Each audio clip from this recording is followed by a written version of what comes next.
Now, government is hoping to secure a deal with the independent power producers to avert the shutdown of power plants by Saturday.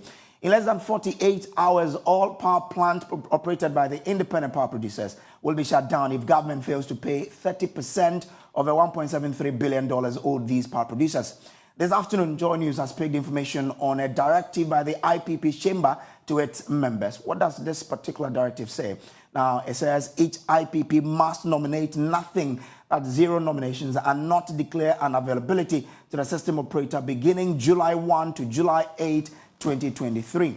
Now, it continues to say that we'll try and so that's the information there. Already 3 of the IPPs have shut down operations. We'll try and bring you an update on a meeting between government and the IPPs aimed at averting the shutdown. Will there be a deal this afternoon? We wait to see. Right now, though, let's bring you a breakdown of the energy situation in Ghana today and the impact a withdrawal by the IPPs will have on power supply to your home. Now, if you look at the energy sector debt in Ghana, the total debt is $2 billion, out of which the IPPs are owed $1.7 billion. So that is how it is. How many plants do we have? We have a total of 9 plants in Ghana, out of which 6 of them are operating, with 3 already shut down. Now, when it comes to the capacity they have, for the IPPs, they have an installed capacity of 4,132 megawatts, out of which the hydro component makes up 38%, with the 61% of it being thermal component. Now, solar component has less than 1.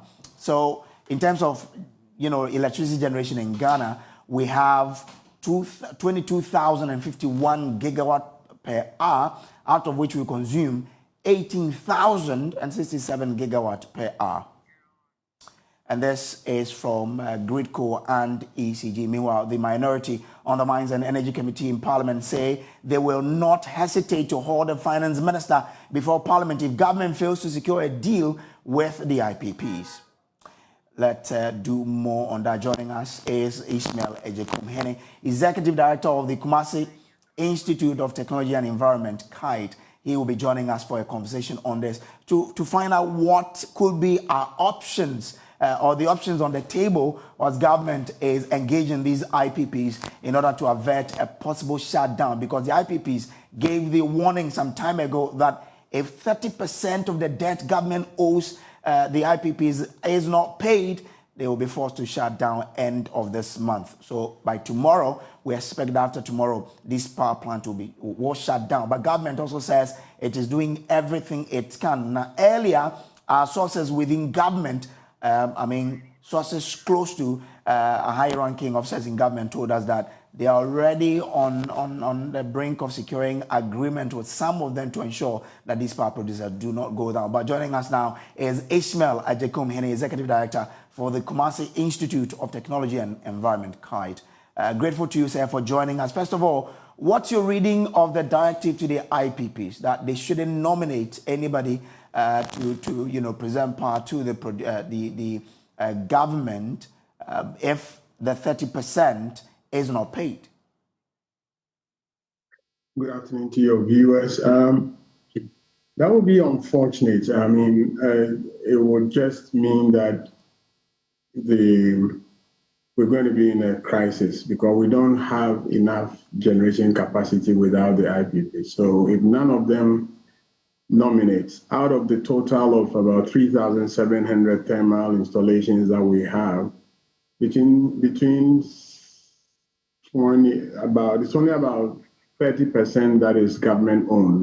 BRA owned. If you throw in Ameri, it's 35% because now Ameri belongs to the government. So good 65% of the thermal generation assets are actually owned by the IPPs, and they are major contributors to our daily energy mix. So if they don't dispatch from 1st July, then we're going to be in serious trouble. But as I told you some couple of days ago, I honestly believe that they will find a solution to it's good that at least they are now talking because I doubt if government will be able to raise the 30% they're asking for. That's in excess of 500 million US dollars.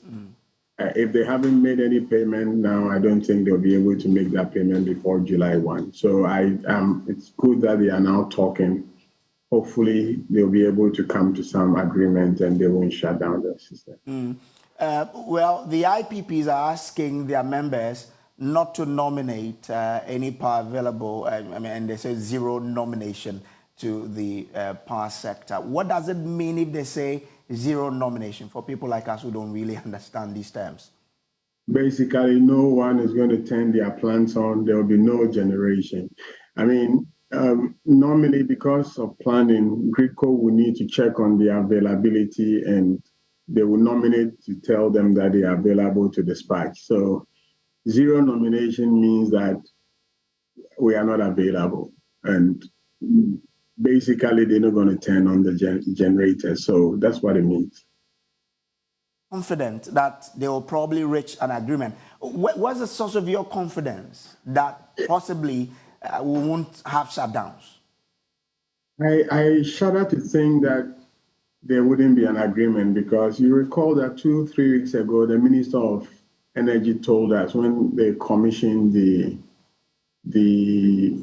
bulk supply point at the Graphic Road, the Accra area, that there will be no doomsday. Okay, so this could be an indirect way of plunging the country into doomsday because, like I said, if you look at our thermal generation assets, the bulk of that, close to 70%, are owned by the IPP. So without them, we have the available capacity is still less than the peak load, which is hovering between 2,500, 2,800, maximum 3,000 megawatts on a daily basis. So without those plants running, we're going to have to shed load. And that only mean plan schedule outages, taking down some units, depriving some areas of power.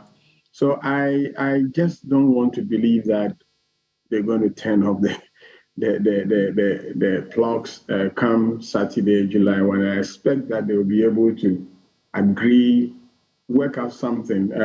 Definitely, I doubt if they can also find the 30%, which is if we are owing them 1.7 billion US dollars, that's close to about a little over 500 million US dollars.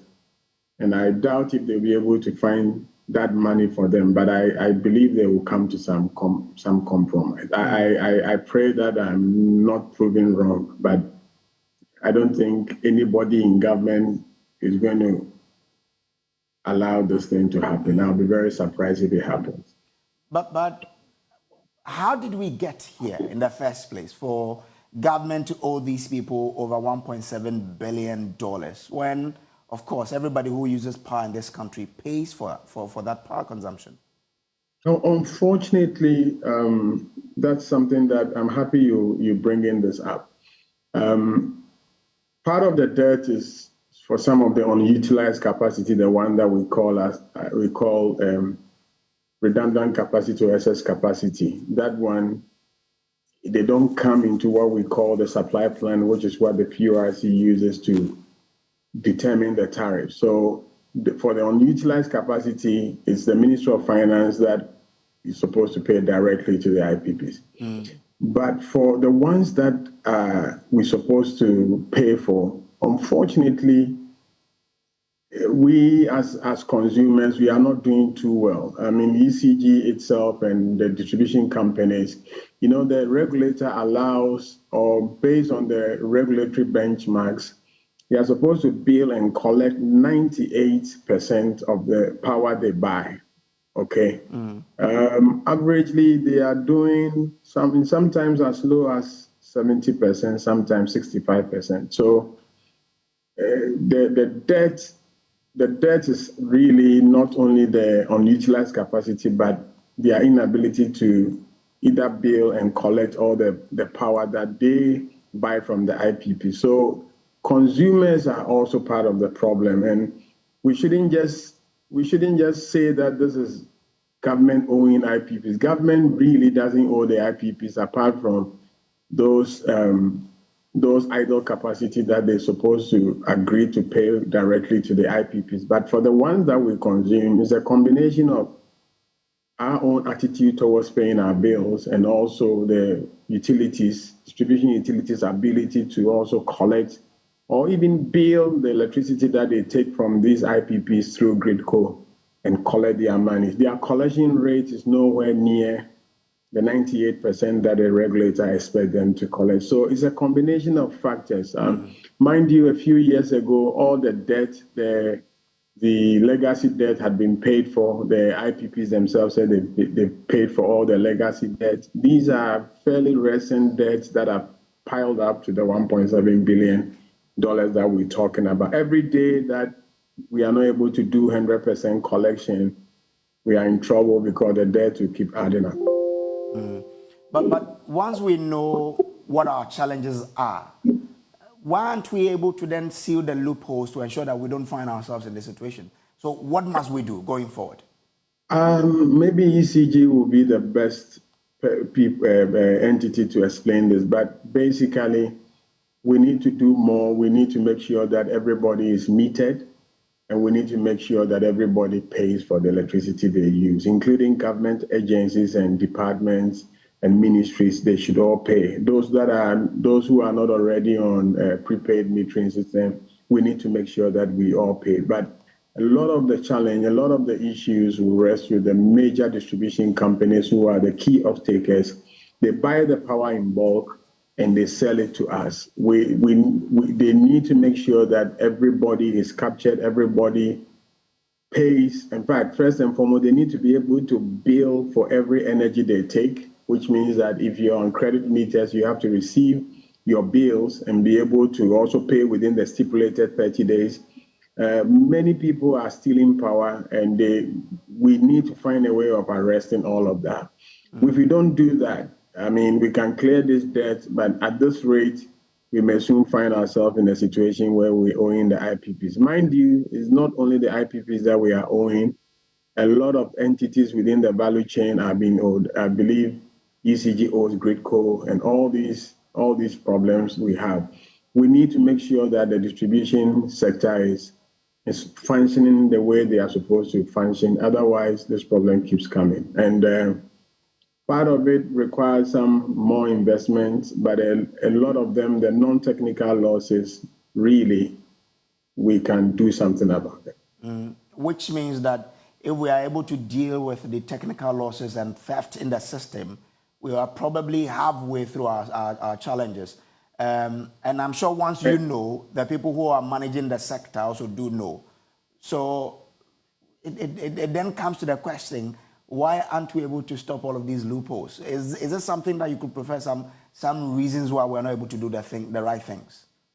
Like I said, I maybe try and bring the ECG management to explain why this is difficult. I know they have challenges, but I think this year they've been trying to do a lot of revenue mobilization and also make sure that they aggressively go after people who are owing them. And also, I mean, there is this, they are even trying to give some flat rates to customers who do not have meters as of now, so that at least they will capture them into their system. But a lot needs to be done. Mind you, as I explained to you, they are required to collect 98% of every amount of power they buy from the IPPs. That's the regulatory benchmark.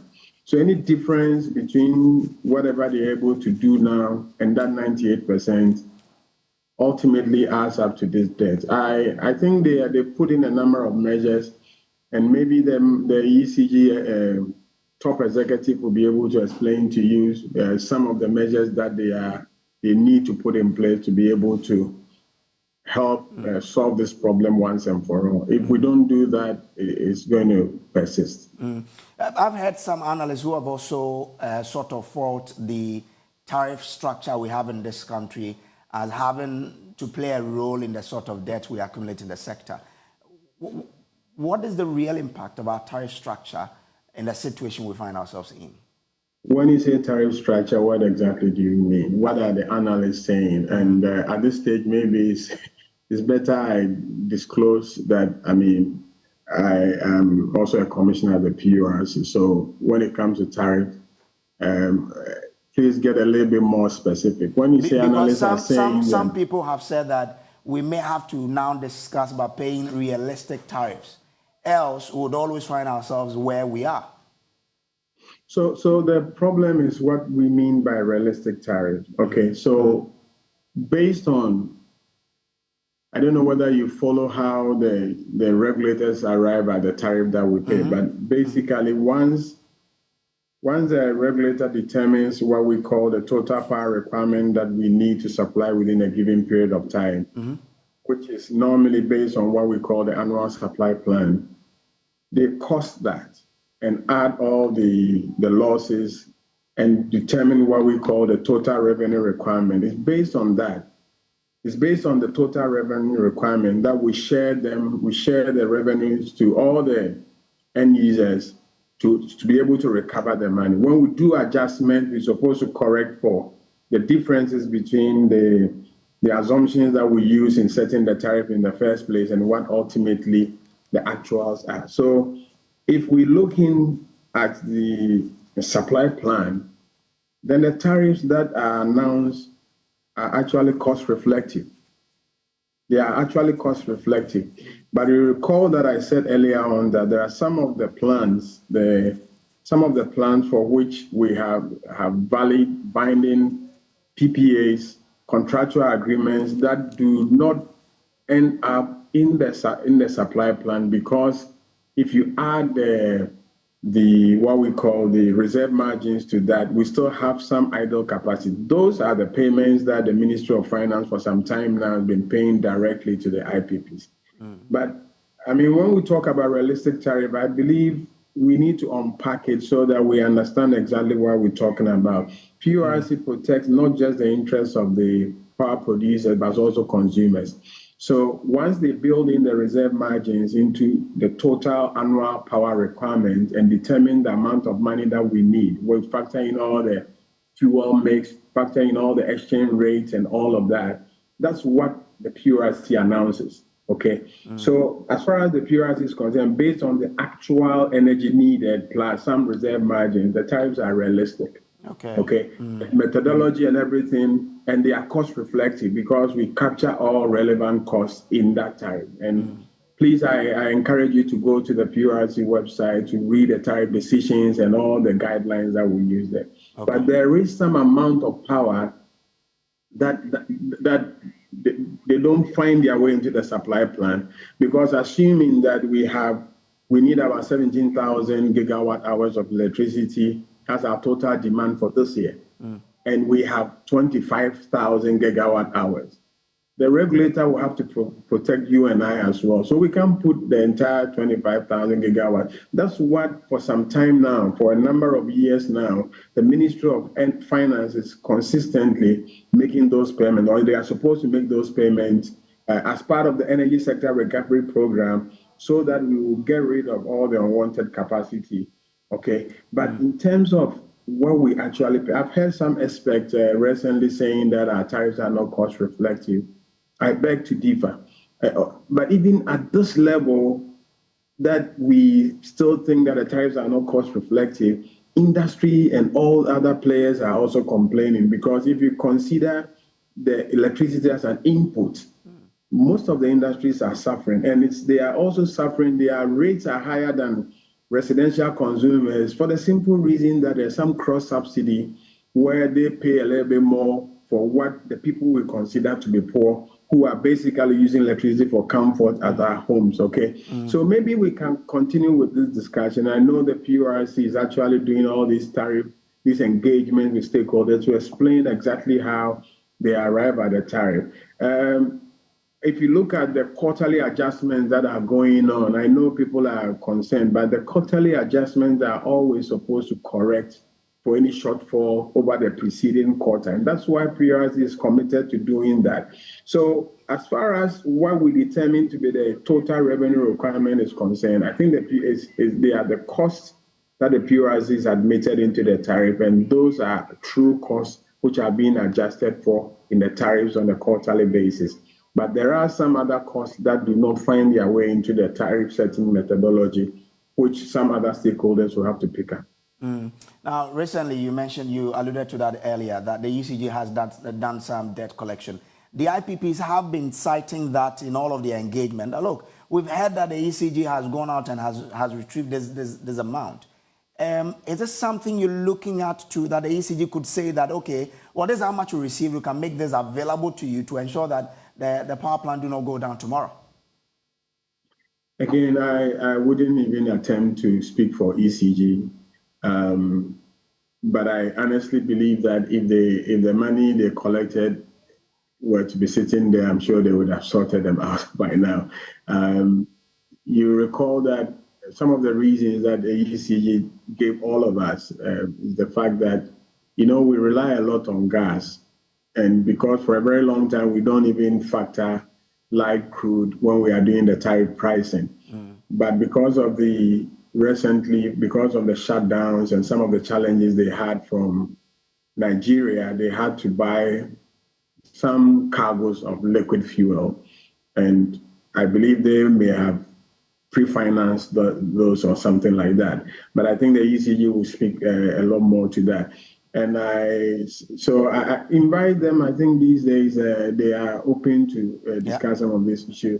But I don't think that the money they collected. I've once heard the ECG MD saying that the monies are owed to a certain bank, that the banks are, as soon as the money hit the account, the banks are taking those monies away. So it's a very, very complex issue. It's a nuanced discussion that we need to have.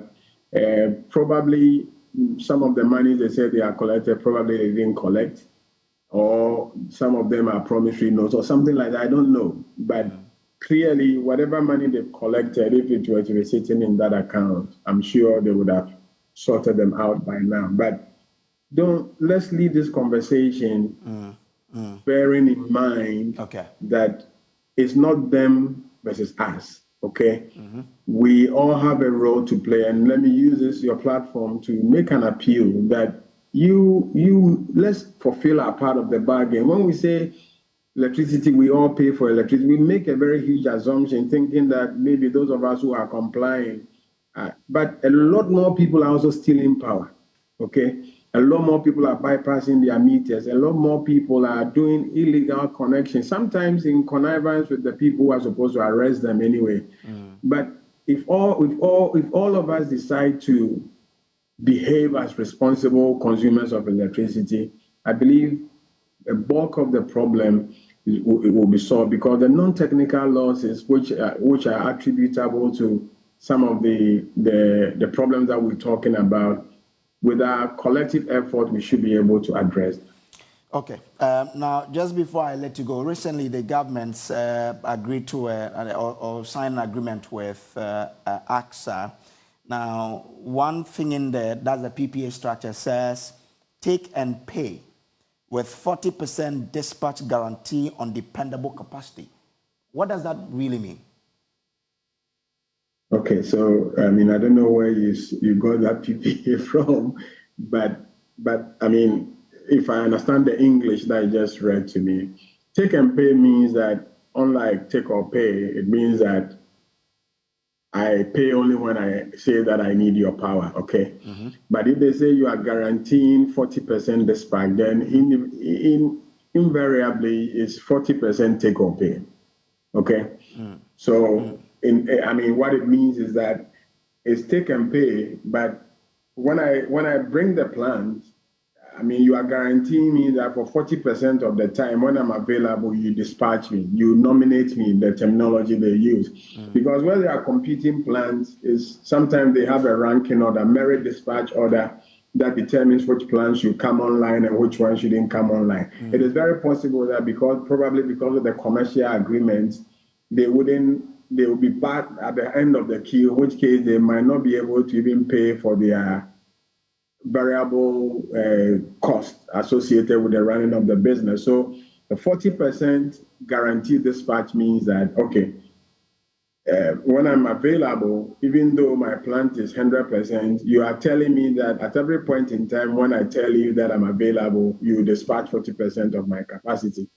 And so even though it's take and pay, it means that you are promising that at every point in time, you're going to take 40% of what then you pay for the 40% that you are taking from them. But isn't this part of the reasons why we are where we are? Not quite. I mean, we are where we are because the take and pay are quite different from the take or pay. Now, Because I'm mind referring you, to the 40% of it, which of course you explained earlier that it is close to take or pay.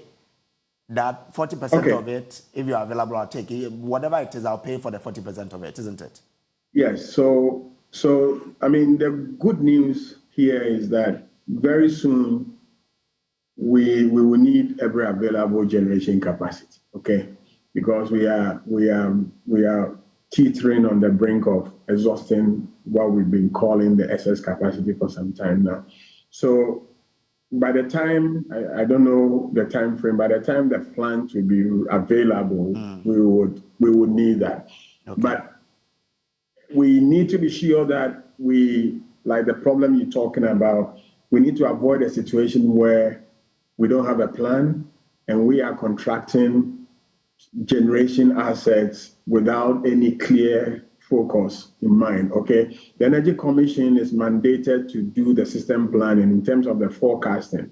Okay, they have the Integrated Power Supply Master Plan, which should be our reference Bible, knowing when we need to add and how much we need to be adding at every point in time. Okay. Let's stick to that and make sure that, and at least pay attention. You guys are powerful. Just once the new version is around, just make sure that anything you hear, you go and match and see whether indeed we need those generation assets or not. But clearly, we need to start planning for the future demand. If we're doing 10% annual growth and you factor in all the reserve margins and you look at the dependable capacity, I think we should start looking at when we are adding new assets to our generation. Bearing in mind that it takes averagely 36 months to get a new power plant, thermal plant built and operational. Okay, grateful to you, but kindly hold on for me. The president, when he recently commissioned that bulk power supply point, made it a point that he's not sure there will be doomsday in this country. As we look at the clock ticks to the closure of the deadline that the IPPs gave to Parliament, will the government really hold on to this promise by the president? Listen. This project is an excellent illustration of the strong cooperation that links the Republic of Ghana and the Kingdom of Japan, which we cherish very much. My gratitude goes also to the Electricity Company of Ghana for providing access to part of the compound of its primary substation E, which facilitated the construction of this Accra Central bulk supply project. I also wish to thank all traditional leaders, as well as the Ghana Railway Development Authority, for access to the transmission line right of way. I further express gratitude to the leadership of the Presbyterian Church of Ghana and families in this area who ceded part of their lands to pave way for the building of the transmission tower that provides a critical connection point from the bulk supply point for onward connection to power supply.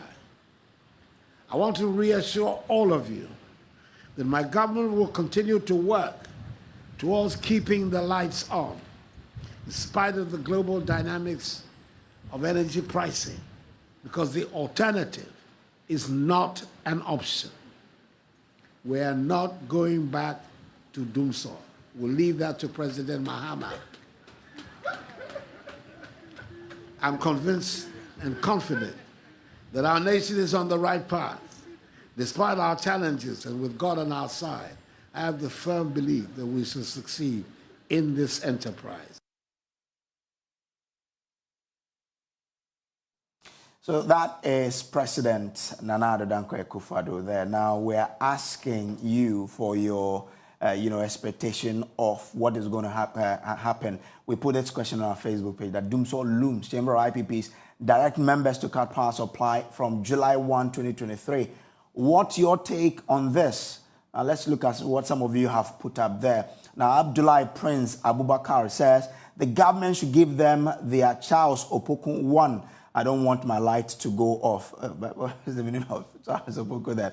Well, Robert Jebu says they are right. After all, they are not Father Christmas. The destroyers of this country are listening. If only they are aware of this and approved this, then we are good to go. By the way, they are just back from Asen North. Probably fatigue set in, okay? Georgina Tamakro says, ironically, the big men have standby generators, okay? Elvis Kojo Lecha says, my take is that they should cut it. Oh, really?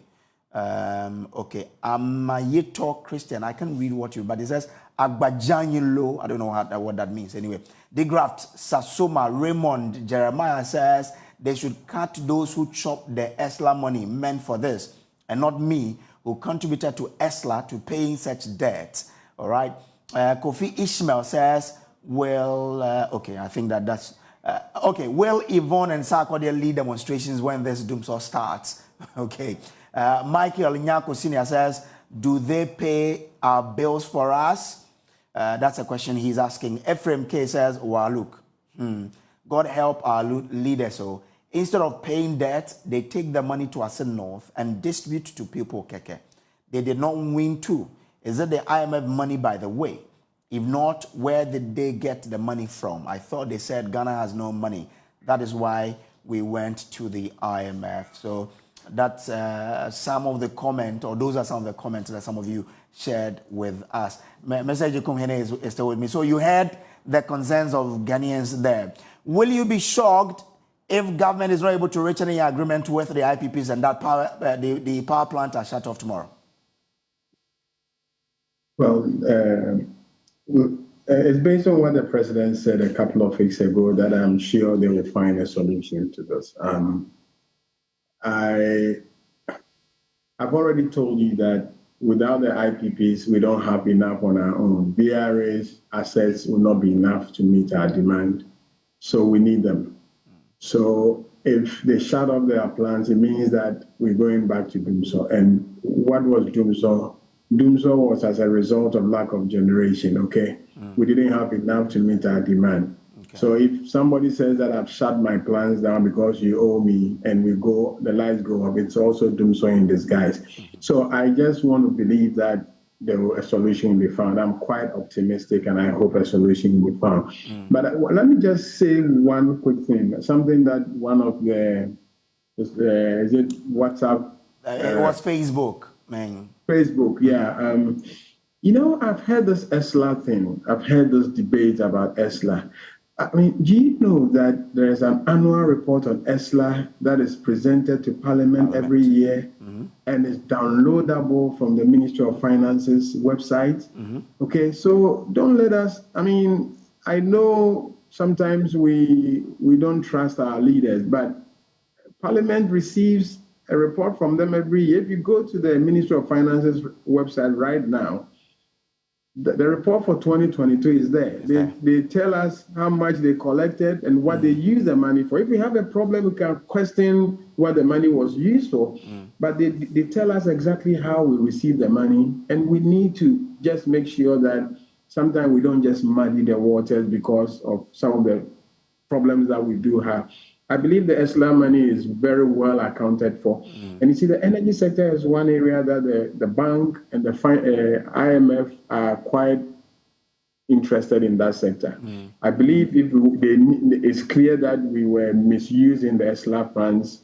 I'm not sure they would have gotten away with it because they know that one of our problems is the energy sector. So I think the ESLA money, we can trace how much has been received and how the money has been utilized. So maybe let's leave ESLA out and let's figure out how we're going to find the money to be able to sort them out. But I also would like to plead with the IPPs. I don't know where they're going to find $500 million within if they have it, I believe, $500 million is a lot of money. If It's you put close it to the in 600 context, million we got from the IMF recently. exactly. It's almost like saying that give us everything that we got from IMF and before we continue to give you power. I think that there's been a long relationship, and I believe that they should be able to But the tell thing them is some. that they also need liquid to stay afloat. They are in business. If without the liquid, they cannot continue producing, and that's why it's important that government pays for whatever it takes. Oh, you please don't misunderstand me. I mean, they've even tried by not demanding 100% and say they need 30%. Okay, because that's what they're entitled to. They've actually produced, you have received the invoices, it's been okay that you owe me that much. I mean, elsewhere, if proper business practices, they will turn off the plugs. Okay. But really, when you have a country that is just coming out from an IMF program or just gotten an IMF program where even we are unable to even pay bondholders their money, we must be in some crisis. Okay, so I think they may probably have to use that as a basis, but I mean that's entirely their decision. Okay. But I'm happy they are talking. Okay, because last week they told us that they hadn't had any meeting with the government, but now that they are talking, I believe something positive will come out of it, and hopefully. Okay. All right. We'll Grateful to you, Mr. Ishmael Ejekum, for joining us here on the Pulse, here on the Joy News Channel. Now, still staying in the energy sector, the Energy Ministry says the much talked about gold for oil deal is not to get cheap oil prices, but to reduce the pressure on Ghana's foreign exchange. Some minority MPs have said the deal has not done anything to bring down the cost of fuel. Answering questions on the floor of the House, Deputy Energy Minister William Oreku Edu said the focus is not so much on getting cheap oil. The whole idea of this gold for oil was not necessarily to get cheap oil price, but the idea was to take pressure off the foreign exchange, where government needed to use our scarce foreign exchange to procure petroleum products. In this case, we're using gold. We're using cedis to buy gold and then use the gold to exchange for petroleum products. So it's not, the purpose was not originally to get necessarily cheap price. Meanwhile, former Minority Leader Haruna Idrisu says by virtue of Article 181 Clause 5 of the Constitution, the gold for oil deal is an international financial transaction which must come before Parliament. The minister in his answer states that Ghana's gold for oil contract agreements are between the Bulk Oil Storage and Transportation Company Limited, BOST. For my purposes, I will extend it as a state-owned enterprise and suppliers of petroleum products and export contracts. The Speaker, I want to find out from the minister whether he construes, as I do, this to be an economic transaction on behalf of the state within the meaning of Article 1815 of the 1992 Constitution. I want to find out whether this transaction falls within the contemplation of Article 1815 of the Constitution. Mr. Speaker, it states, this article shall, with the necessary modification by Parliament, apply to an international business or economic transaction using our gold is to which the government is a party as it applies to a loan. The government of Ghana is a party because BOST is a state-owned enterprise. You swore an oath to uphold the Constitution. May you respond why we shouldn't treat this as an economic Sure. Well, Parliamentary Affairs Correspondent Kweku Asante joins us live with some details. Kweku, grateful for you joining us here. The majority has been challenging this session by the former Minority Leader. What are the details? So according to Alexander Pinomakin, who's the Deputy Majority Leader, the Supreme Court has already pronounced on this matter and that it is not up to the Deputy Minister for Energy or Energy Minister to issue any set opinions on that matter. But in their view, this was not, and that government could go ahead and do the gold for oil deal without having to come to Parliament. Well, I guess Afenyo Marking has been speaking to this, right? I mean, we can listen to him. Post is an entity owned by government, but it is an independent corporate entity. Yes, and in the Mark Esebe Yabua case, maybe for the avoidance of doubt, I may remind you, in the Mark Esebe Yabua case, the Supreme Court interpreted this matter you brought, and it said that to the extent that ECG has its own board, irrespective of it giving a residual guarantee to support the car power transaction, it did not amount to a transaction under Article 1815. So there's an interpretation on this matter. So don't attempt to lead him into a certain tangent.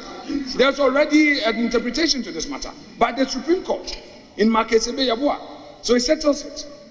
He doesn't need to express an opinion on this matter because the Supreme Court has already settled the matter. That is what the Supreme Court has said, and it's happening under your government. Mr. Speaker, 2015, when you did the car power transaction. Mr. Speaker, I need to remind him. You have already pointed. Yeah, he was part of government at the time under John Mahama. And you know it. Supreme Court interpreted. You didn't come to Parliament. You didn't come to Parliament. Why do you now want to say that this transaction should be within the contemplation of 1815? The objection is sustained. Well, let's still stay in Parliament because newly elected Member of Parliament for Assin North, James Gyakye Quayson, will have to wait a while longer to be sworn into Parliament as a member.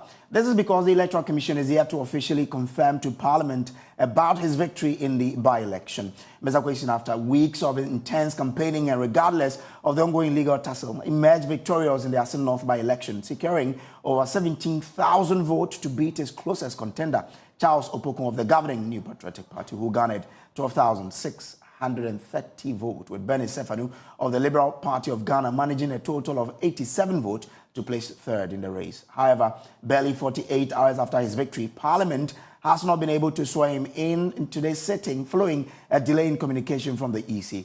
Parliamentary Affairs correspondent Kweku Asante is still with me with details. Kweku, the expectation was that James Gyakye Quayson would have been sworn in this morning. What have we been able to pick up? So this morning, if you came to Parliament, you would have seen a number of NDC MPs were wearing white, obviously celebrating that victory that they were able to secure over the NPP in the Assin North constituency. And so the expectation largely was that the EC will be able to set for the instrument of James Gyakye Quayson to the Speaker of Parliament to enable that swearing in to happen. When Parliament resumed from its Christmas break, from its Easter break, and they had to swear in the Mpokumewu, there was a similar process having to do with the EC trust instrument to the Speaker of Parliament for the Parliament could be properly constituted to do that swearing in. Our understanding and our checks was that as of this morning, the Electoral Commission had not been able to do so. It may be a little understandable because the election was closed very late on Tuesday. On Wednesday, the EC could not have gone to the office because it was a holiday. And so today, the expectation is that that documentation will be worked on and Parliament could get that by close of day today.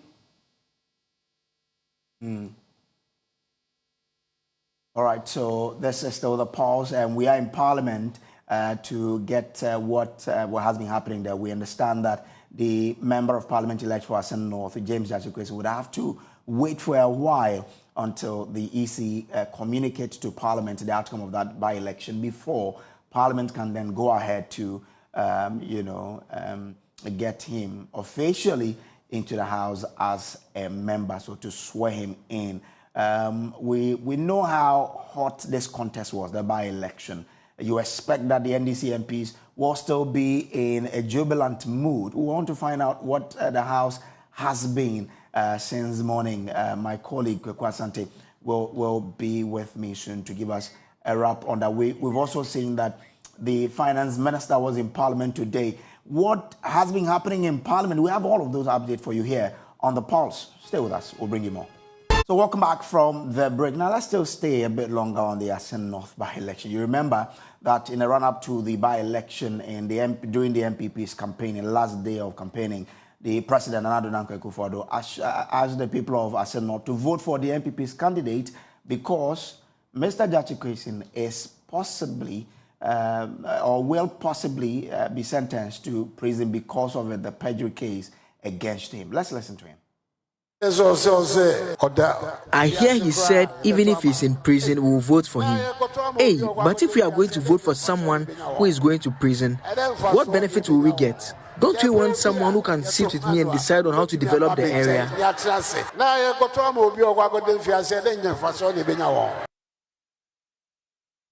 Well, so this morning we understand that Mr. Gyakye Quayson, the case was called at the court once again because the criminal aspect of the case is still ongoing. So what was the update from the House? The National Communications Officer of the NDC, Samit Jefi, has been briefing the press. Listening. Appeal is challenging the ruling by the trial courts for the matter to be heard on a daily basis, and for cross-examination to be done on a daily basis. Lawyers for Honorable Quayson have cited many glaring errors of law which were committed by the trial judge in that ruling, and how these errors of law violates Honorable Quayson's right to a fair trial.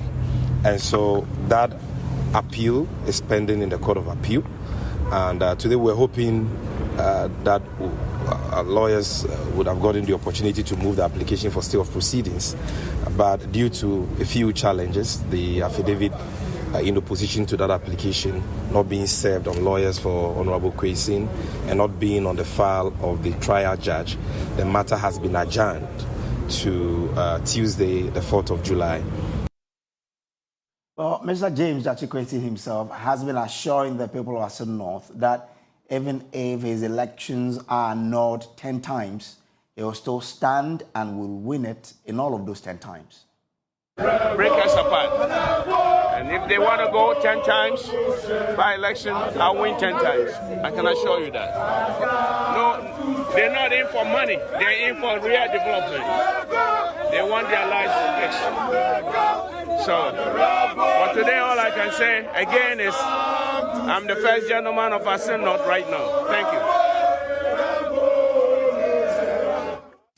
So that's the first gentleman of the Asen North constituency, James Gyakye Quayson there.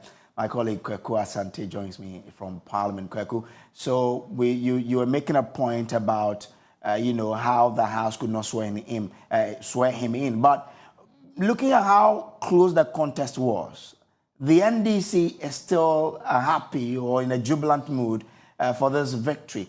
How is the members of the NDC in Parliament reacting to this?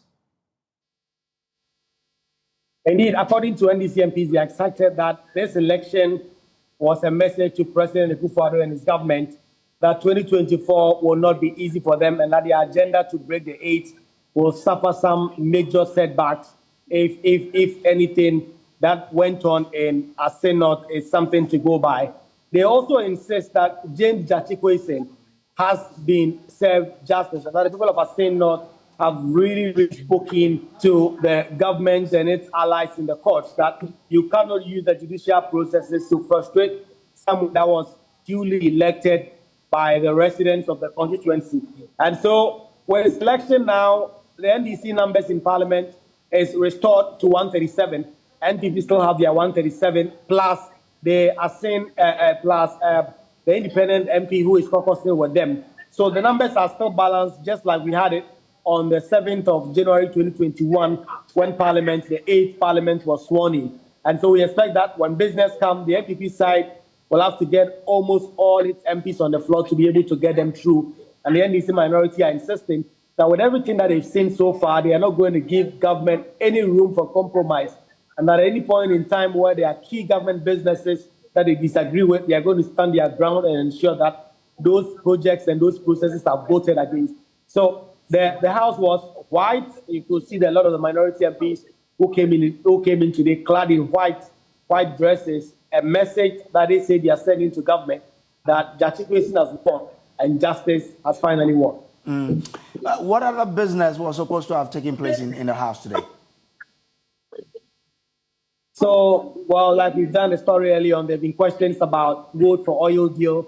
The Minister for Energy has been answering questions. MPs have been finding out specifically the electrification program going on in their various constituencies. We expected that the anti-gay bill would have been dealt with today. The Speaker of Parliament directed last week that either Tuesday or today that bill must be taken for the second reading, but that has not been done. It is not expected that will be done because, as we understand, the chairman of the committee, together with the rankings, are not around to steer the discussion on the second reading of the bill. So that may happen tomorrow, or when the House reconvenes next week, that will also be taken. So it's mainly been question and answers. They've not adjourned now. They are dealing with some bills on the floor of Parliament, but mainly the order of the day has been mainly on questions and answers. Was the finance minister in the House today?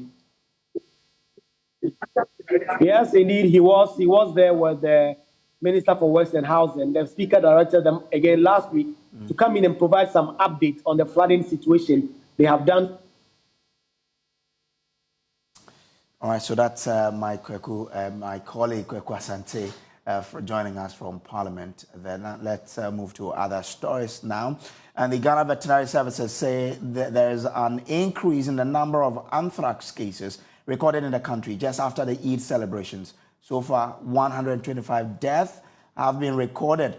A member of the Risk Communication and Mobilization Team of the Ghana Veterinary Services Directorate, Dr. Benjamin Kisi-Sasu, will be joining us shortly. But first, on your screens now is a breakdown of the figures. Now, we have for animal death, 125 in total. Which animals are dead? Cattle, 35 of them. We have 5 goats, 79 sheep, and 2 pigs. So these are the animals that have died. Now, the veterinary services also, as a reaction to the outbreak, began a vaccination exercise. As we speak, as of 28th June 2023, they had vaccinated a total of 113,219 animals. So that's what is coming in from the veterinary service. So by animal type and according to the vaccination exercise that has gone on, they vaccinated 44,157 cattle, 30,571 goat, 35,110 sheep, and 3,381 pigs, a total of 113,219.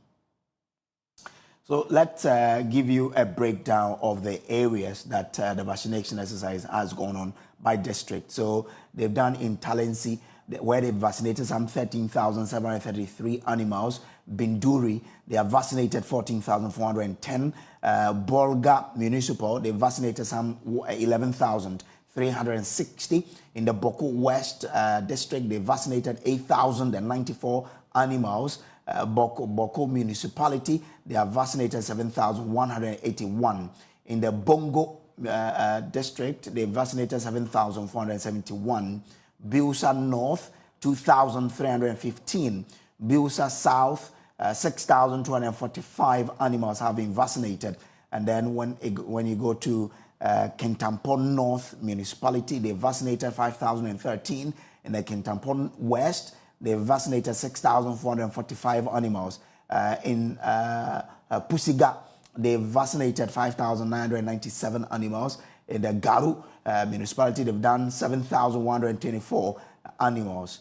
Nabdam, they vaccinated 6,058 animals. Bolga East, they vaccinated 6,961. And in Tempane, they vaccinated some 4,812 animals. So those are the details coming from the veterinary services here. Now joining us on the show today, Dr. Benjamin Kisi-Sasu is Deputy Head, National Food Safety Laboratory of the Veterinary Services. He's joined us here. Now, grateful for joining us. From the vaccination exercise, we understand that over 100 animals have been. But how terrible, how worrying is the situation as we speak? Thank you very much, and good afternoon to your viewers. So far, looking at the figures, you could realize that much has been done. Beginning of the case, as was reported in the first week of June, starting from Binduri, we only had 5 districts coming on. We have had suspect cases around the district Binduri, and we didn't expect that because the type of animal production system we practice in Ghana, we take more of cattle, sheep, and goats for grazing. And the anthrax bacteria is found in the soil, as I've said already.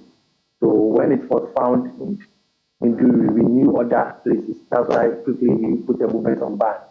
And for the past 2 weeks, just after last week, a strong delegation left Accra to the place. Now we have seen fertilization went on war, and now we have had from 29,000 as at 21st, we have had a push-up to 130 push-up. And this is a good one for the country. And what has accounted is one, we have a vaccine production unit here in Ghana for veterinary services, which is at Central Veterinary Laboratory Tamale. So they were able to quickly produce a lot, and it has covered. They are still producing the free vaccination, and also have gone very well. People have understood the reason to get the animals vaccinated. And the 165 we have seen, not all were confirmed by the laboratory to have anthrax. You know, in normal times, once in a while you get one or two animals dying from other diseases. But within the outbreak, animals that we have captured and fed are the one. All right, so that's Dr. Kisi Sasuda. We'll be getting back to him shortly. But now let me take you to the Bono East region, where the Techiman Municipal Imam of Alusuna, Wal Jama, Imam Idrisu Suleiman, is urging Muslims across the country to report suspicious characters who hide behind Islam to execute their selfish act of terrorism. The Imam, who was speaking during the Eid al-Adha prayers, also called on Muslims to report such characters to the police to help curb the dangerous activities that they perpetrate. And Asabet has more. Muslims across the world are observing the Eid al-Adha festival today, one of the 2 main holidays celebrated in Islam. The festival honors the willingness of Abraham to sacrifice one of his sons as an act of obedience to God's command. The tradition of Eid al-Adha involves the observation of the 8 prayers, slaughtering sacrificial animals and sharing the meat in 3 equal parts for family, relatives and friends, and for the poor. Municipal Chief Imam for Alusuna al-Jama in Techiman, Imam Idris Suleiman, used the opportunity to caution Muslims to stay away from involving in acts of terrorism, as Islam, which means peace, speaks against this group who hide behind Islam to execute their selfish interests, all in the name of jihad. I talk about terrorism. These terrorists, the West African terrorists, claim they are Muslims. When they are coming, they told him that we are Muslims, we are doing jihad. Even the Holy Prophet did jihad. I want to tell them that it is not true. So those coming and claiming they are jihadists, they are not jihadists. They are rather terrorists. He called on Muslims to report suspicious characters to the police to help protect the community from their dangerous activities. If you hear about any one of them, try to inform the police. That would only be the solution for that problem. Inform the police so that police will know what to do with them. Imam Idris Suleiman also touched on the negative effects of drug abuse in the various Muslim communities, adding that this has the tendency of increasing crime within the community. There are so many Muslims who think that there is difference between alcohol and drugs. Drugs are part of alcohol. Drugs you have taken, it contributes to our poverty, 1. Secondly, as we are no more strong, it is weakening our strength. So we should call the youth to know what drugs is. They should quit from the drugs so that we will have an healthy society whereby we can speak with healthy minds, healthy people. Some of the many Muslims here lauded the Imam for the topic chosen and shared with us what they make of today's khutbah. Imam spoke a lot, and he talked about terrorism. Yeah, he said one thing that touches me. He distinguished between jihad and terrorism. People misquote jihad as terrorism. So don't see somebody wearing Islamic attire or claiming to be a Muslim to be something is fighting for.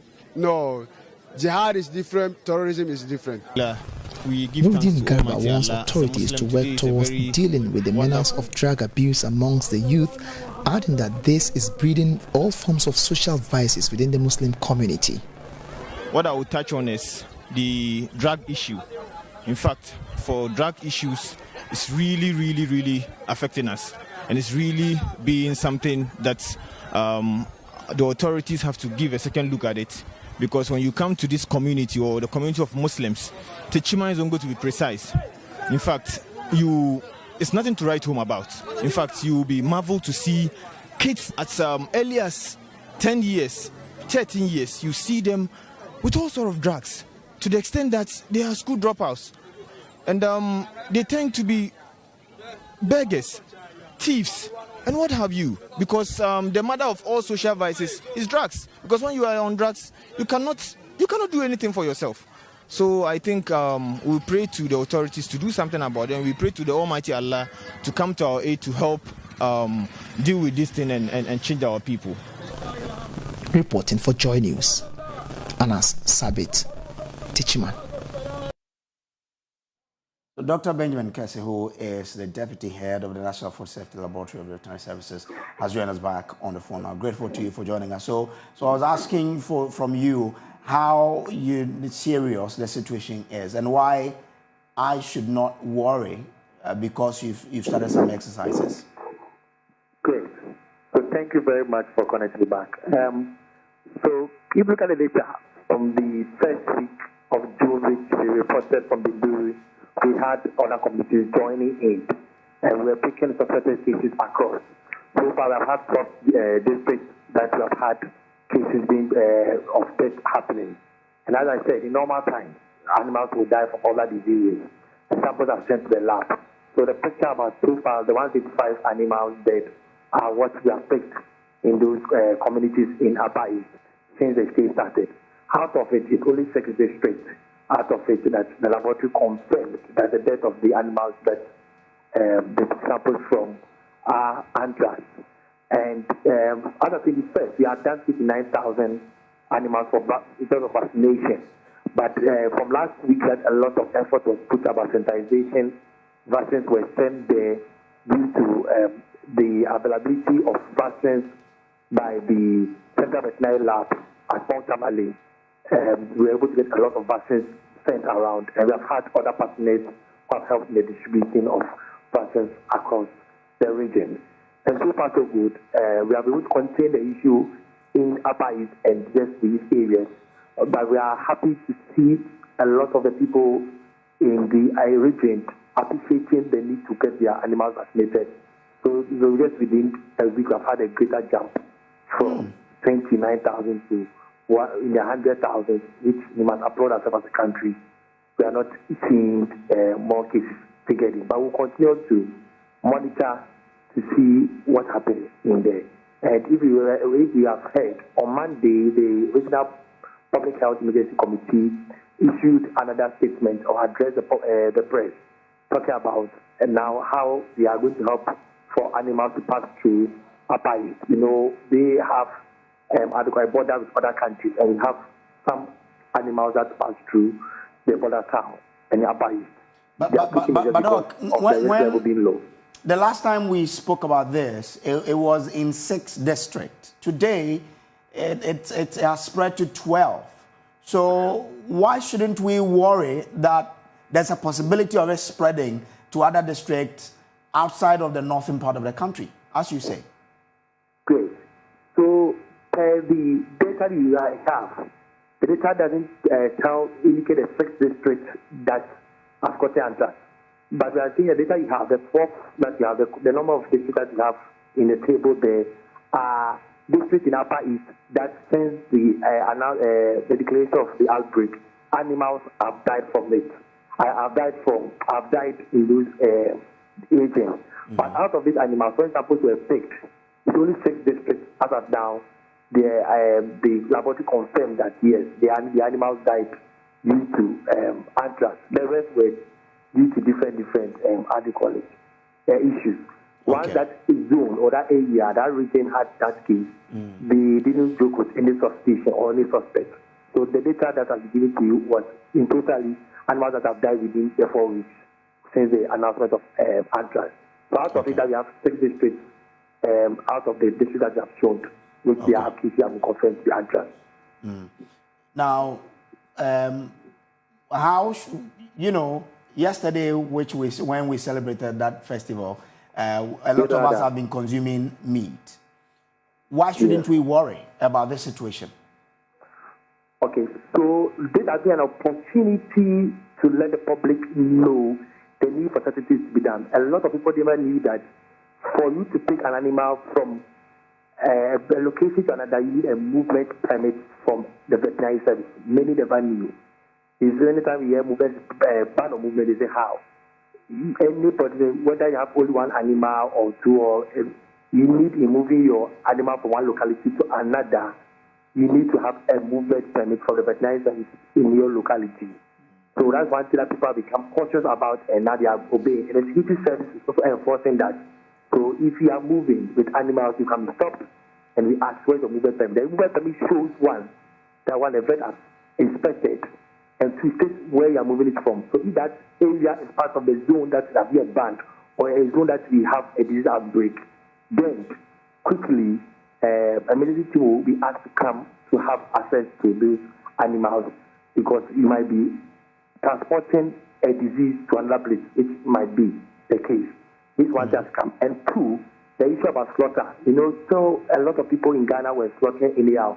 Now people are being adhering to that, and now people are calling for the veterinary service and environmental health to be at the places of slaughter. And this one thing that is going on now with this issue. But this should have been something that we should have been doing for a long time, and there should be a good cooperation long time from various stakeholders.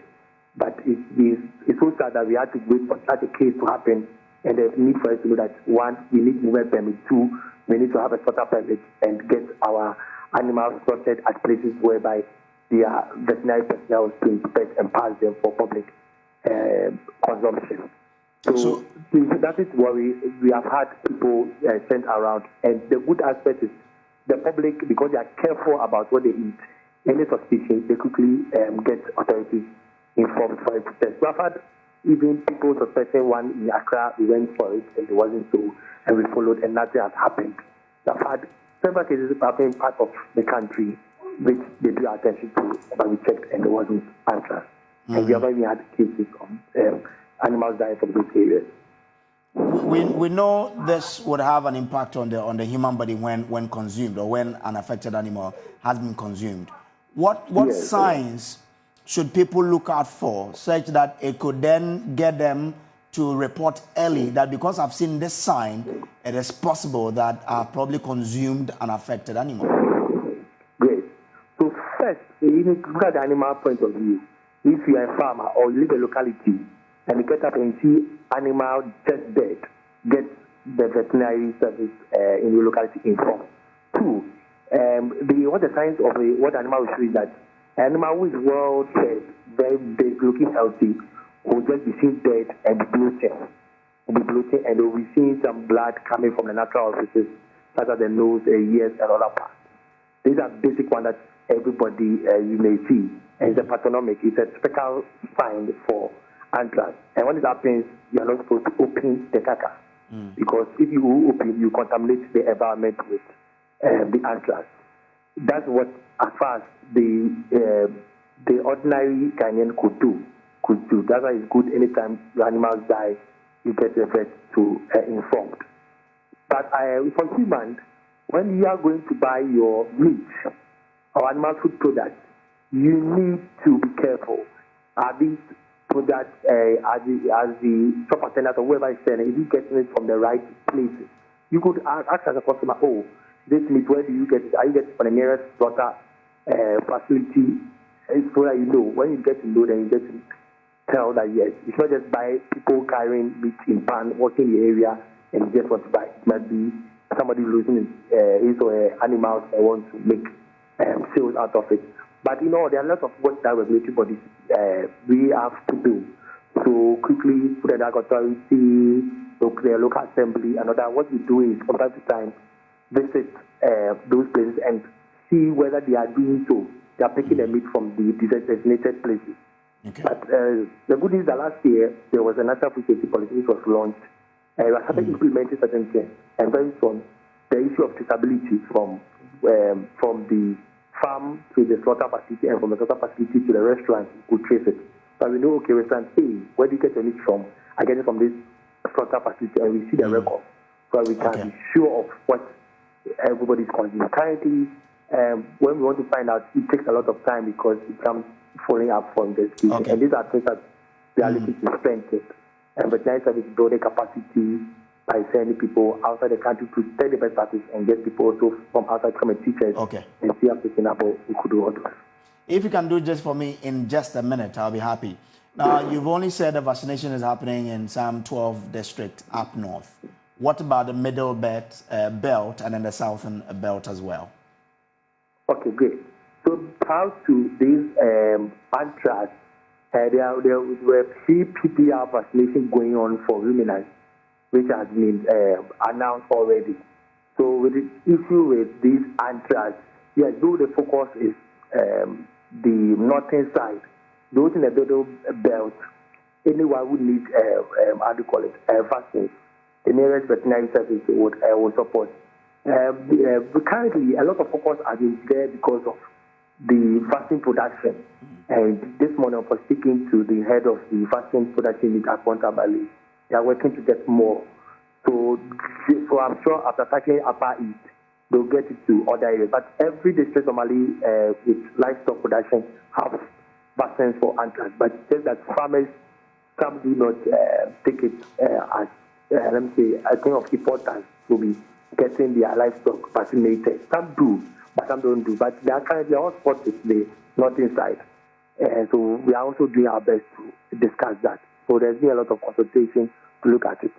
But it's in emergency like this, for them it's for free, but in other areas, it's something like a service. They're supposed to pay for and have it. Okay. But all these things, we are learning from it as a country to decide in terms of policy. All right. If the government wants to really look at it. Thank you so much for joining us here, Dr. Kisi Sasu there. Now to some other stories. The Roads and Highways Minister, Kwesi Amwakwanta, says he's setting up a 7-member committee to supervise the construction of the deplorable roads that lead to the various oil depots in the country. It comes after tanker drivers, their services in protest of the bad nature of roads leading to the fuel and gas loading point. Speaking to journalists after touring the 7-kilometer tour to Pong Road in Tema, Kwesi Amwakwanta said he is assuring the drivers of an immediate step being taken to fix the route mentioned by the drivers. The contractor has been instructed even to widen the road so that if you road now, you bring enough space, both right and left, to do diversion. Because the side the bush forest and that diversion be anywhere. Because the contractor are widening means the road has been properly engineered and the contractor is on it, the contractor is working.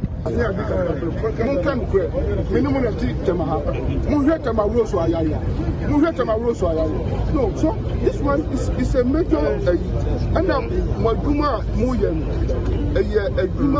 a support to the economy of this country. A national security So we are with you, and I am pleading with you, sir. In fact, so many executives look right here, many chairman for me as executive for me in Asia. I'm going to propose something. And now, before I say the engineers now, the percent joint technical committee, may appoint about 3-4 of my engineers. Now, most of the side, 3 or 4. Okay, now only joint committee. So we'll be speaking to the chairman of the Drivers Association, Sunday Alabi. He is with us, but our reporter as well was also there for us. He's been covering this particular tour of the minister, Elvis Washington. He's joining us via Zoom. Elvis, so you were there. What has been the response of the drivers to the visit by the minister?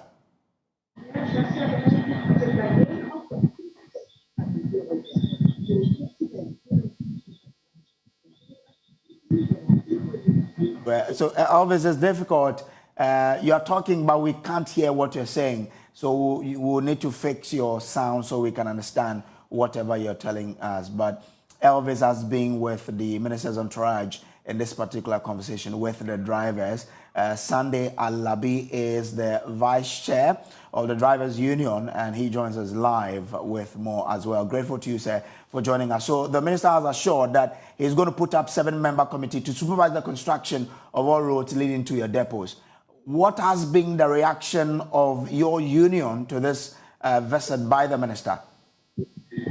Yes, my greetings to your viewers and listeners as well. Yes, we have come to an agreement to form a 7-member committee to supervise the ongoing reshaping of the road. Because as we speak, there are trucks on the road, grading the road or shaping the road for now. So what we told the minister is that we want more equipment to add up with what they have already, which they did. And then to send equipment to Takoradi, Kumasi, Bay. And as we speak right now, equipment is on the way, or it's in Takoradi right now, working on the Takoradi road as well. And they are sure that by tomorrow, equipment is coming from Tamale to Bay, and then Kumasi will also start work tomorrow. So the agreement is that the 7-member committee will supervise this road and make sure they do it motorable for us for now. And then the agreement is that they will see to it that there will not be any shabby work that will cause danger to our drivers as well. So these are the agreements we've come to. That is why we decided to, or we have suspended the strike. So tomorrow that will start work, but today there's no work. Because we want to see that as up from now to tomorrow morning, we want to see that there's enough work being done on the site so that tomorrow it will not be a danger to us again. That's why we allow them to do enough today. Since they started from 3 days ago, by tomorrow morning, we are expecting that there will be a level of a commitment so that we can resume work tomorrow. Okay. So the agreement is that they are going to reshape these roads. When did they say they are going to start proper construction of these roads for you? Yes, because as we speak, the contractor too was part of the meeting. So from his demeanor, that means there's not enough funds. So the minister also promised that they would make sure the contractors have what is expected to be able to do the work. But for the proper construction of the road, they didn't give us any timeline. Because we don't want to hold the government on ransom or our people that. So that's Sunday there. He is the vice chair of the Tanker Drivers Association of Ghana. So just gone by, he's been telling us that there has been an agreement for the roads leading to the depots throughout the country to be fixed temporarily for the drivers to drive on. And the proper construction will also start when funds are made available to the contractor. He says that there is works being done on the road leading to the depot in Tema, and the one in Takrade as well, and that the one in Bupe will be worked on tomorrow, as well as the one in Kumasi. Well, this is the pulse on the Joy News channel. There's more to come your way. Stay with us. We'll be right back. With the rainy season set to intensify, scores of Ghanaians in waterlogged areas continue to have their hearts in their mouth. On today's edition of Joy News Floods of Trauma, my colleague Gyakye Quayson takes us to Odoko Waterworks, where residents say they dread the rains due to its devastating effect on them. They therefore want government to speedily address the drainage systems in the area to put their fears to rest. Not haunted houses, neither are they buildings in rural communities. For the records, they are homes at Odoko, an area in the Blakemore North constituency in the capital, Accra. But over the years, due to the persistent floods, these structures have lost their glow, with their heights ebbing into the ground. In June and July, roughly 30 homes basically sit in water. Residents therefore find it difficult to even access their rooms, forcing some of them to abandon their rooms and only return when the rainy season ends. Ahaka observed over the years that lack of rapid development in the area and virtually no drainage system forces running water into their homes. Those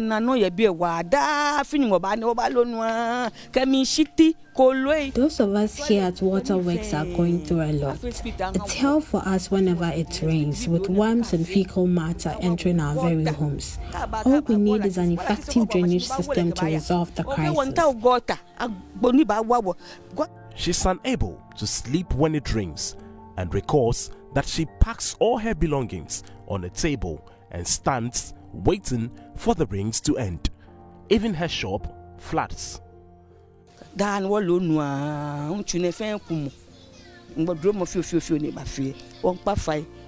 We always have to scoop out water when it rains. My house was even destroyed, but it's now taking shape. So we plead with the MP to come to our aid.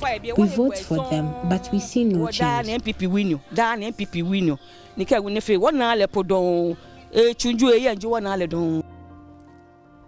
Naja Saki and Juliana Ankra recount that they always dread torrential rain.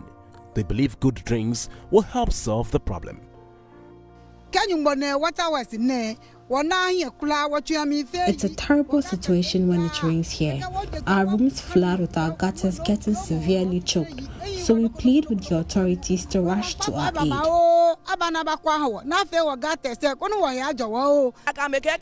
The NPP is complacent here because they believe even if they make a dog contest the seat, it will win. So they are not motivated to initiate any development for us. The situation has existed for decades.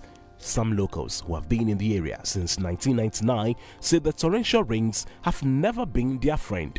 While others in neighboring areas enjoy the beauty of the rains, residents at Odoko Waterworks lament in grief and helplessness. Our assemblyman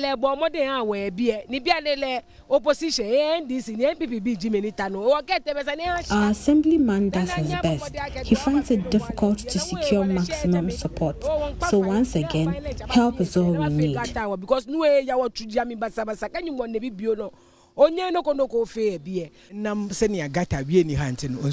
to the absence of a gutter here, the rains engulf us, making it difficult for our customers to even come around.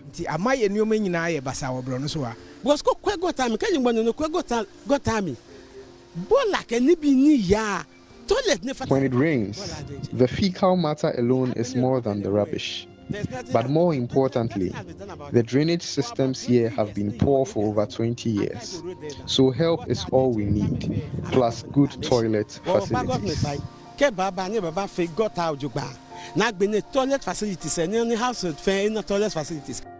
According to them, settlers who are well-to-do have erected their homes in such a way that all the water comes down to the low-lying homes in the neighborhood. But what really accounts for the harsh experiences of the residents when it rains? A tour of the area revealed a lack of sufficient drainage facilities in the entire neighborhood. Residents say the available drains are too small to accommodate the gushes of running water whenever it rains. This, according to them, is a major problem, a challenge the Member of Parliament for the area has failed to address. It is terrible when it rains. Our MPs have always lived closer to us, yet they simply don't care. All they do is to ride in their vehicles without caring about our needs.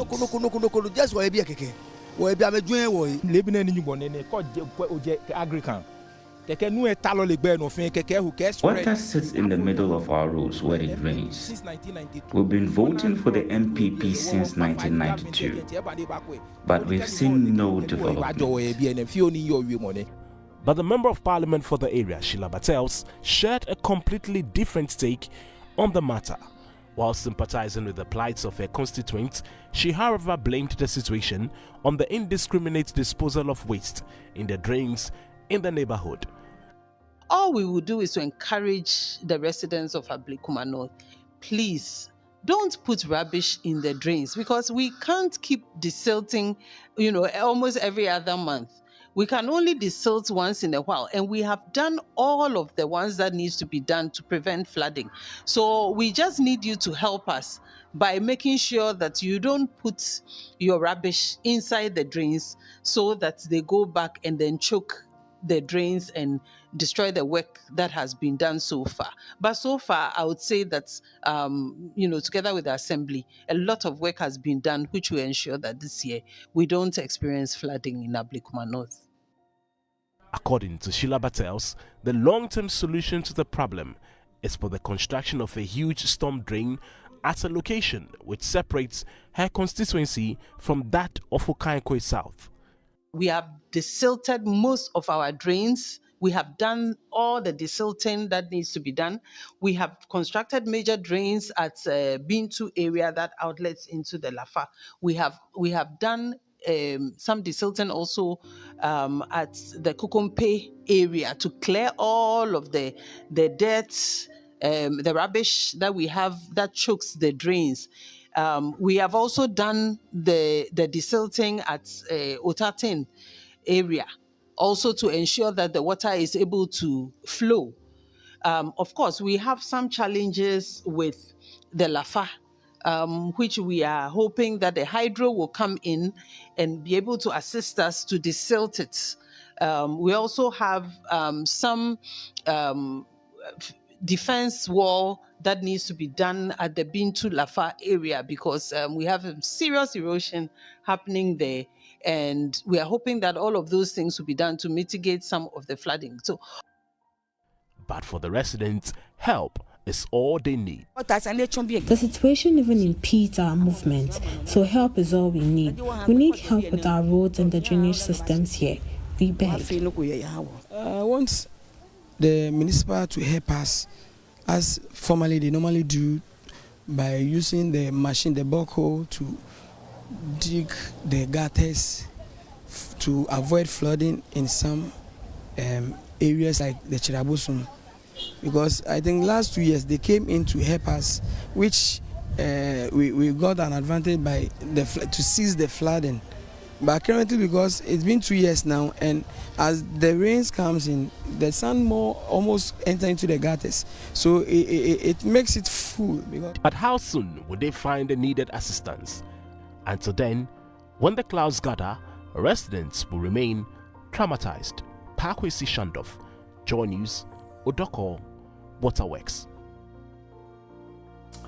Well, illegal mining has left many river bodies unsuitable for both industrial and domestic activities. The Technology Consultancy Center of the Kwame Nkrumah University of Science and Technology has been building water filters to ensure affected areas are able to get clean water. Love FM's Kwesi Deborah has more for Tech Thursday. These are the materials that we'll be using for the production of the water filters. We have the binder, and the kaolin clay, and water.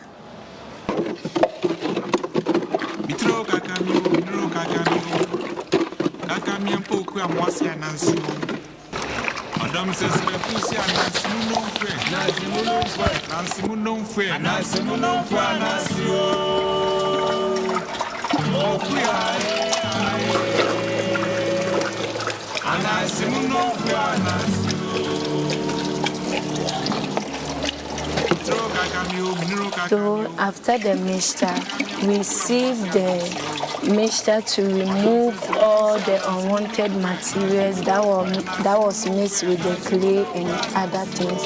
After we are done sieving it, you could see that the water and then the clay and then the other ingredients inside are not well mixed. So we usually mix it together to get a very smooth and uniform texture for the production.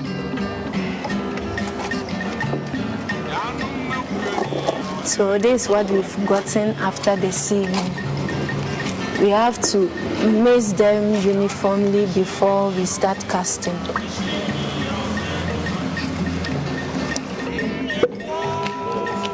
So you pour gently.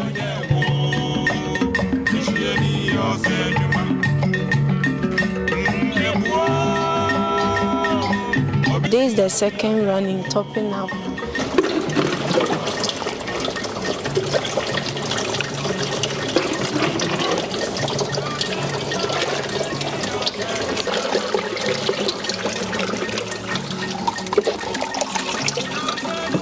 Because of the nature of materials that we use, you have to make sure that every composition that you prepare must be finished. If you don't finish it, what will happen is for a day or two, there will be a fermentation taking place, creating more bigger pore sizes. Okay, that also has its own application, but that's not what we want as entrepreneurs or as businessmen wanting to make money for the purpose with which it has to do. Yes, of course, when it ferments, we have these macro pore sizes, which we use in pre-treating the industrial waste first before fine treatment of the pre-treated water for whatever application you want to do, either food processing or drinking in the house and that kind of thing. So despite that it's a don't, it also has its own interesting application. After casting, you leave them for some few minutes, and after that you pour out the excess that are in the mold.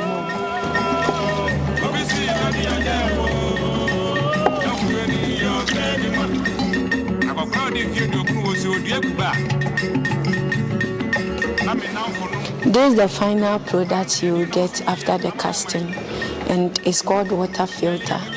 So we make plenty of these ones, and they are used in filtering water for domestic and industrial use. Well, wife of former Vice President Matilda Arthur says the current economic hardship has vindicated her husband, adding her husband's decision not to answer the 170 questions posed by now Vice President Dr. Mahamudu Bawumia has actually exposed the MPP government. Speaking in a yet-to-be-aired interview on PM Personality Profile, Mrs. Arthur said history has proven that managing the economy is not by theory. My husband, for 15 years, was Deputy Minister of Finance. For 6 years, was Governor of the Central Bank. For 5 years, was the Vice President. While he did all those jobs, nobody imputed any corrupt thing to his name. And you see, if you are truthful in life, and you are honest in life, and you do everything to the best of your knowledge, to be vindicated. The 170 questions my husband was given to answer, he said he won't answer because being a vice president, ruling a country was not theory. Hasn't history proven us that my husband was right? You know, sometimes it's best to keep quiet. Sometimes it's best to work and let you see what you are doing, not to stand at the rooftop and shout. And stop this bickering and trying to play somebody down with another party. It doesn't help anything. In the end, you are exposed and you are a suicide. Well, and that's how we wrap up the package for you here on The Pulse. It's been an honor to serve you this afternoon. My name is Samuel Kojo Brace, but as usual, We'll leave you in the hands of LTS to enjoy it. And for more information and news, log on to myjoyonline.com. Good afternoon.